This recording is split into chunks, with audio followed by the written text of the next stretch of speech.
સરસ મજાના સુંદર વાતાવરણમાં આદર્શ વિદ્યાલયના પ્રાંગણમાં આપણે બધા એકત્ર થયા છીએ.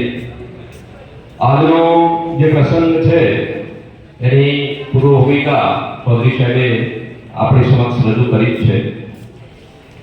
શ્રીમદ ભગવદ્ ગીતામાં એવું કહેવાયું છે કે જાતસ્ય હિ ધ્રુવો મૃત્યુ ધ્રુવમ જન્મ મૃતસ્ય ચ તસ્માદ અપરિહાર્યેથે નત્વમ શોચિતુમ અર્હસી.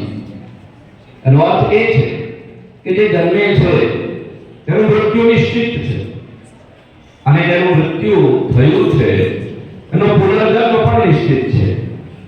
આપણો સનાતન ધર્મ, આપણી સંસ્કૃતિ પુનર્જન્મના સિદ્ધાંતમાં આપણે માનીએ છીએ અને મૃત્યુને અપરિહાર્ય એટલે કે ટાળી ન શકાય એવું સમજીને આપણે સ્વીકાર કરતા હોઈએ છીએ. પણ કેટલાક મૃત્યુ એવા હોય છે, કેટલાક વ્યક્તિઓ આ દુનિયાને છોડીને જતા હોય છે, એ પોતાના સંસ્મરણો કાયમ માટે મૂકીને જતા હોય છે.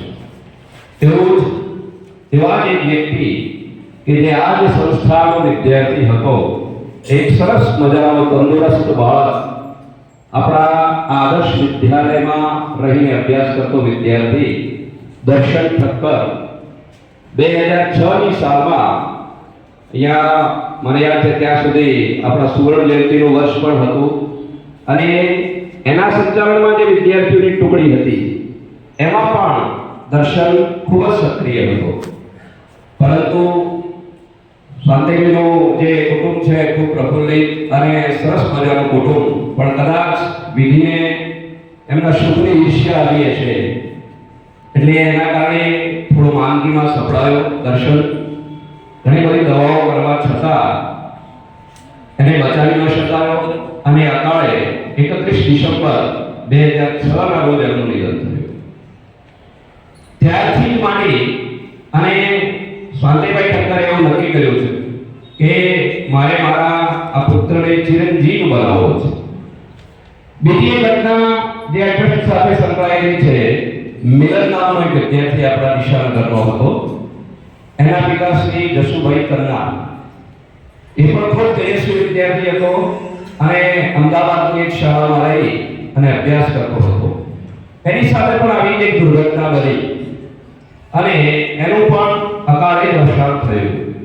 તો બંને શાંતિભાઈ ઠક્કર સાહેબ અને જશુભાઈ કન્ના બંને મિત્રો છે.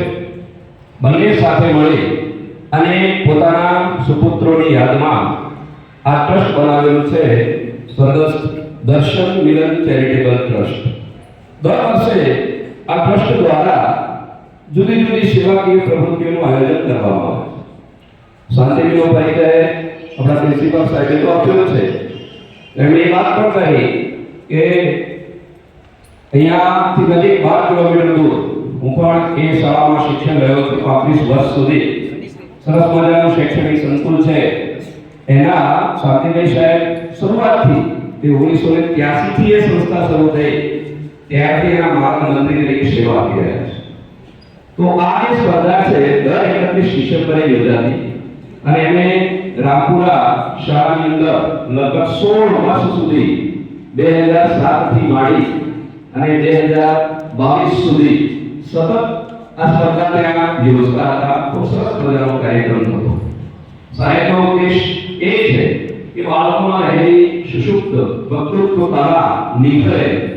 એટલે એમનો ઉદ્દેશ એ હતો કે ગ્રામ્ય વિસ્તારના બાળકોને ત્યાં રામપુરામાં ભેગા થતા લગભગ 13 લોક શાળાઓ દર વર્ષે આવતી અને આ રીતે સરસ મજાના માહોલમાં સ્પર્ધા થતી. પરંતુ હવે સાહેબ એવું લાગે કે ક્યાં દર્શક ભણતો હતો એ વિદ્યાલયમાં મારે આ વક્તૃત્વ સ્પર્ધા શરૂ કરવી છે. તો સાહેબના વિચારને આપણા શ્રી સંસ્થા મંડળના ટ્રસ્ટીશ્રીઓએ અને એના આચાર્યશ્રીએ સરસ બતાવી લીધું અને ખૂબ સારો સત્કાર આપ્યો. એનું સાકાર સ્વરૂપ આપણે જોઈ રહ્યા છીએ. બીજી વાત કે અહીંયા જે વિષય પસંદ કરવામાં આવે છે એ વર્તમાન પ્રવાહો છે એને અનુલક્ષીને પસંદ કરવામાં આવે. અત્યારે આપણને ખબર છે કે આખો ભારત રામમય બની ગયો છે, બરોબર ને? ઘણી જગ્યાએ સોસાયટીમાં અત્યારે પ્રભાત ફેરીઓ નીકળી રહી છે અને સતત સરસ મજાના કાર્યક્રમો આખા દેશમાં થઈ રહ્યા છે. 22મી જાન્યુઆરીનો દિવસ જેમ જેમ નજીક આવતો જાય છે એમ સમગ્ર હિન્દુ સમાજની અંદર હર્ષ, આનંદ, ઉલ્લાસ, એક સરસ મજાનું ચેતનાનું વાતાવરણ ઊભું થયું છે. એ પ્રસંગને અનુલક્ષીને આજની આ વક્તૃત્વ સ્પર્ધાનો વિષય પણ પસંદ કરવામાં આવ્યો છે. ખૂબ સરસ મજાનો વિષય છે, મારી કલ્પનાનું રામ રાજ્ય. તો આ રીતે સરસ મજાના પ્રસંગને અનુલક્ષી અને આપણે ખાસ તો અહીંયા ઉપસ્થિત થયેલા જે સ્પર્ધકો છે એમને સાંભળવાના છે. તો આપણે વધારે વાત કરતા નથી, સમયની પણ મર્યાદા છે, કેમ કે 8 તારીખ પણ છે, એટલે સમય મર્યાદામાં આપણે કામ પૂરું કરવાનું છે. ફરીથી ખૂબ ખૂબ શુભેચ્છાઓ.